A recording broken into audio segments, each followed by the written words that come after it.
நம்ம ஏட்டக்கெடுத்தான்னு சொன்னாங்க. அந்த மூல ஓலையை பார்த்து நகல் ஓலை எழுதுகிற போது தவறாக எழுதி விடுவார்கள். அதுதான் படிச்சவன் பாட்டக்கெடுத்தான், எழுதினவன் ஏட்டக்கெடுத்தான் அப்படிங்கிறது.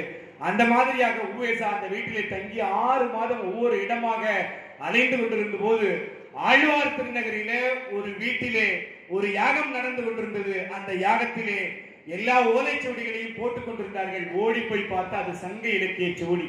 சங்க இலக்கிய சுவடிகளை எப்படி புத்தகத்திற்கு அச்சாக்கி கொண்டு வந்தார்களோ உவேசா போன்றவர்கள், இன்றைக்கு அடுத்த தலைமுறை அடுத்த செயலை செய்து கொண்டிருக்கிறது.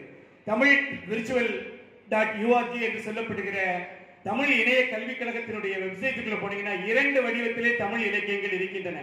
ஒரு வடிவம் யூனிகோட் என்கிற ஒருங்குடி வடிவம், இன்னொரு வடிவம் PDF வடிவம். இந்த 2 வடிவத்திலும் தண்ணீர் தேசத்திலிருந்து எல்லா இலக்கியங்களையும் உள்ளீடு செய்து வைத்திருக்கிறார்கள். இந்த பிள்ளைகளுக்கு வசதியான ஒரு வடிவமாக இருப்பது என்னவென்றால் தொழில்நுட்ப வடிவம்.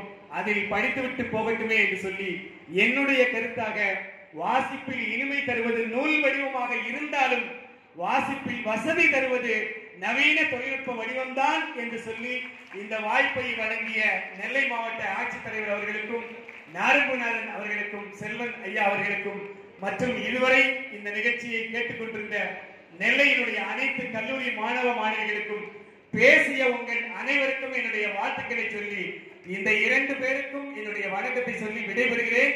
நன்றி, வணக்கம்.